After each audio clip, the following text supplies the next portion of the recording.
Hi everybody, this is Tina Plackinger. Welcome to my channel. It was really nice spending Thanksgiving Day with you. I'm glad I made that video. And I had gotten some emails and comments about the people that are at the end of the acre. Okay? I don't have anybody on my sides, and I have nobody in the front. Okay? It's all back there. And what it is it's a big house with several ponds and a large property. And it goes smack into the chain link fence of my property down there. Well, they moved in when my mom and I came back here. I haven't been here for 20 months, so I got back here in May and found a catastrophe. And then I injured myself, so I was laid up inside for about 3 months. And the hamstring muscle disconnected from the gluteus maximus muscle, and that's, you know, what happened. Anyways, this isn't a regular family environment down here. Okay, this is something like a special home of some kind. We're talking a lot of people, kids. You know, today of course is Thanksgiving, so there's extra noise and extra activity going on down there. You know, a lot of talking and I don't know why they like to make that noise. I don't know if they're calling the dogs or if they're calling the kids, but it's like, you know, they do this like weird thing that I can't do. You know, stuff like that, like they're calling an animal or something. I don't really know, but it carries. You know, this is a country, so it really carries. Anyways, I just want to share that, you know, to make sure that it's out there and it's documented and all that. Okay, and there's one dude who is like my age, but I think he's older. Or he looks older, I don't know, late 60s, maybe early 70s. In good shape, shaved head, definitely. I don't usually talk about, you know, Freemasons, and I don't talk about organizations and stuff like that on my channel. I don't. So, but he's definitely a very strong alpha male, and he runs the ship over there. Okay, and what you heard on Thanksgiving Day was him going outside with the couple with the kids, and they always leave on Sunday mornings around 10:15, every Sunday morning, because I'm outside with the dogs usually. And I don't know if they go to church, I don't really care what they do, but they leave. Okay, he always is here. He's always here. Always. He never leaves. Okay, so he's like the boss or something, you know. I talked with him twice, and I think he's told not to talk to me now. So, you know, I go outside, they go inside, or they go behind the house. You know, I come in, they come out. But they're out all day today, and I just, I talked with him twice, and one time he had said that he used to be one of those guys that was a manager of one of those houses where the prison inmates go. It's not a halfway house, because that's more drugs and alcohol, but it's one of those other houses, you know, where, you know, they get acclimated to society again. So, and I saw him talking to the sheriffs one morning, before it even got light outside. And so, of course, at first I took all that personally, but it could be. Hey, it could be. You know, I mean, they'd love to get me out of here. They tried to steal my property from me. I mean, I've been told that there's papers filed down at the courthouse that there's a huge lien, $250,000 lien on my house. My house isn't even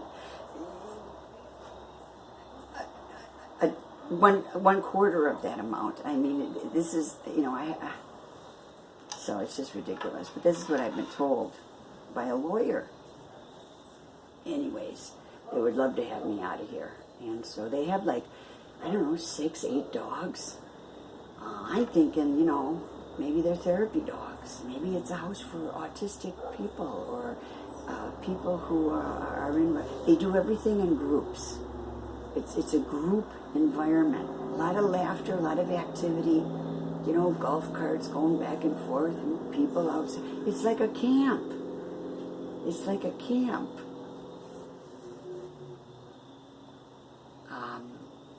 I don't know. They could have called in the big dogs. They've tried everything else with me. They've tried to literally steal it from me. They tried to scare me out of here by putting, I guess they're called holograms, of a big spaceship across the street that was, out there in the trees. Huge, huge. I never thought of it being like a spotlight, like a hologram. I was thinking, oh my God, look at the work that they did, to get rid of me. That's what scared me, the kind of work and the effort that they put into trying to get rid of me. So, but that was out there, and then, of course, the verbal threats, of coming in and dragging me out of the house and, burying me alive and all kinds of garbage like that. That's back when the handler, perp guy was here like 3-4 years ago, stole everything. Yeah, so, and then after that, I was drugged and I was sexually assaulted and shamed the next morning in town as I was still drugged, trying to figure out what to buy over the counter for the fire camp that was going on between my legs, and then going to the clinic locally and being stopped by a cop for tailgating on my way there, 3 miles away on a country road, just to mess with me, and then getting over to the clinic just in time to get in there before New Year's Eve started, and then New Year's Day, everybody was going to be closed, and I was suffering bad, and so I had already been to the emergency room at the hospital, and that guy was shaved head, and he scared the heck out of me.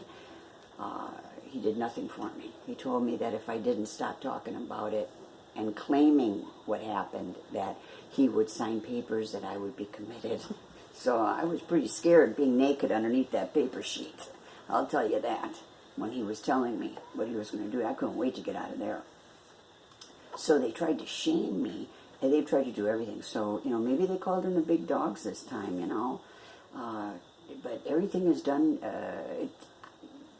in a group setting down there. And there's a lot of people, and there's a lot of activity and a lot of life. And so what's interesting is my November 30th devotion is on something along this line. It's just incredible, okay? So what I want to tell you before I read it and then leave you with that thought of the reading is, what I'm going to do, If this was meant for evil, man, they're going to hate me. They're going to hate me even more, If this was meant for evil, okay, God stepped in and turned it around for something good. He made something good out of it because, you see, I have been in isolation for, it was a good 15 years. I've come out of it the last 2 years, as you people know. I've been on YouTube for 11 months, and in the beginning I couldn't even talk. All I could do is read. I hadn't talked to people and stuff, It was bad. And so I'm coming out a little bit and getting better at talking. But, and then I lose my train of thought because I take you around the block. What was my point? I have been in, silent isolation. Where it's so quiet, it almost hurts. You know what I'm saying? The sound of silence. And that has been my thing. Everybody, we all have it differently. We all get it differently, okay? But that's been my thing, total quiet. Isolation, not a peep, okay? Except for, some harassment when I exit or the front door or the back door or whatever, But, so this is different now. And what I'm going to do, because I believe that this is what I'm supposed to do, is use the sound of life. This is life. The dogs barking, the kids yelling, the moms and dads going, boo, calling either one of them. I don't know the dogs. Maybe they are calling all of them. I don't know. Okay, but you know, that's life. That's life, and I haven't had life around me in a really long time. Okay, so instead of sitting back and complaining about it, all right, God's going to take that and turn that around for something good, which is part of my healing. Having life around me.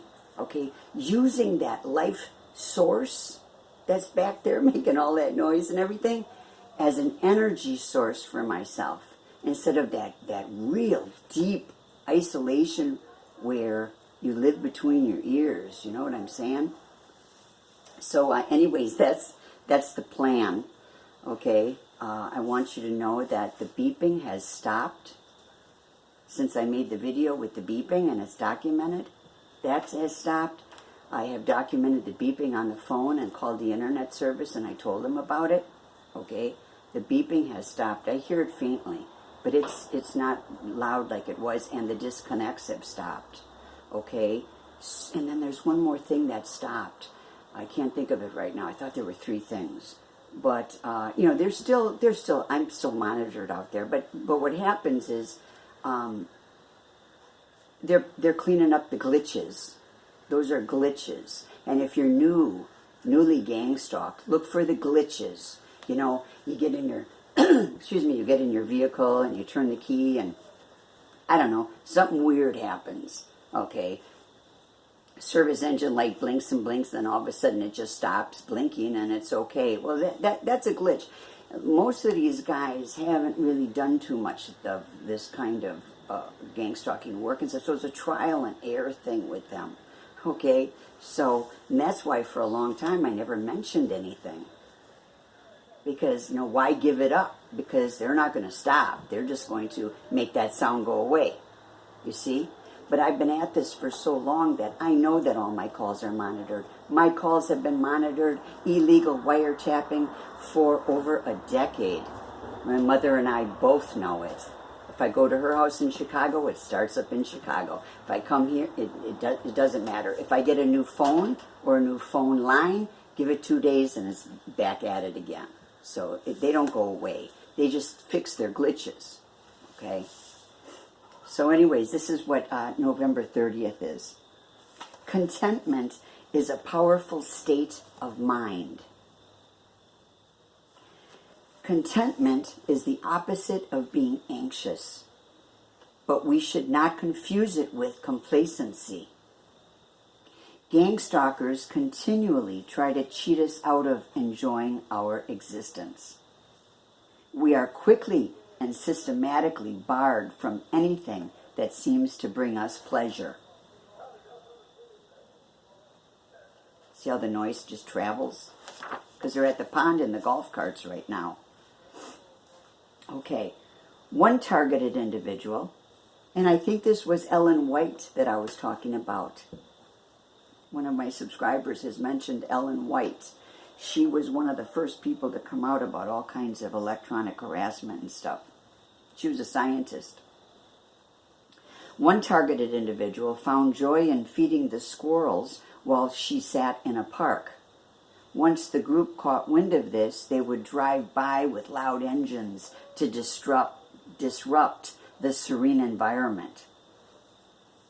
Contentment is a state of mind and is not based on where we are physically. It's a state of mind, and that's what I mean about, you know what, I'm going to take this and turn it around for something good. I mean, only God can do that. But I believe that if I'm His servant, which I am, that's what is going to happen. You know, my faith is what overcomes the world. Our faith is what overcomes this world. It's a very timely message, isn't it? Today's affirmation is, today I will not be thankful for my circumstances, but rather that God is with me in them. So, we stay in the fight. We focus on Jesus. We live one day at a time. We take it one day at a time. Sometimes it's 1 hour at a time. And together we can do this thing. Thank you for joining me. I'm slowly moving things over to BitChute. I haven't sent anything over there yet, but I have the link, and I've put the link below in case you want to go and subscribe. I mean, I may not be kicked off YouTube. I really don't know. But anyways, thank you for joining me today. I'll see you soon, and God bless you.